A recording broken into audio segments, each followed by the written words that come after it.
तर काय म्हणता चंद्रपूरचे पोट्टे लग्न जाण्या सकाळी घरी पाहुणे होते. काकासोबत गेलो नाश्ता करायला कोयना घेतो. तिथे गेलो थोडा टाइम होता, मग नाश्ता घेतला आणि नाश्ता केल्यावर चाय पिला. काका म्हणे चाय ना पेत. मी म्हणलं कसा काका तू, आणि चाय पिऊन घरी आलो तर माझ्या चार्जरच्या केबलनं दम तोडला होता. मग मी त्याचं कसं तरी पोस्टमॉर्टम करून त्याला चालू केलं. आणि माझ्या मावशीचं पोरगा म्हणजे शौर्य, त्याला नाही का कटिंग करायची होती, तर मग त्याला घेऊन गेलो कटिंग करायला. टाइम होता त्याला थोडं बसवलं आणि आम्ही बी टाइमपास करत होतो. मग याला पाठीवर बसलं तर मला बी माझ्या लहानपणीची आठवण आली. आणि मग याला कटिंगला बसून आम्ही चाय प्यायला कारण तिथं गमत नव्हतं. पहिले चाय घेतला 1 कप, मग अजून 1 कप प्यायची इच्छा झाली. अजून 1 कप चाय दे मला.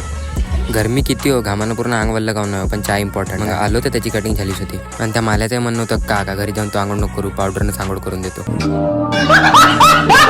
याच्या टायमाला दादा भेटलो होतं तर समीराला दादाच्या गाडीवर दिलं ना आम्ही 3 झालो, म्हणजे मी शौर्य आणि रोन्या. मग डायरेक्ट घराकडे आलो. आणि मग रोन्याला त्याच्या बाबाच्या गोड्या आणायच्या होत्या मेडिकलमधून, तर त्याच्यासोबत जायचं होतं सिटी. ट्रॉफिक ऑफिस पाहिजे एवढा मोठा गड्डा काऊन केला हे नाही समजलं होतं. शाळेचे पाईपलाईन गीत फुटली असेल. आणि पोट्टे उद्या आपल्या मामाचे लग्न, तुम्हाला माहितच असेल कारण तू उद्याची 26 तारीख. उद्याच पुरा माहोल करायचा आपल्याला. मग सिटीत आलो आणि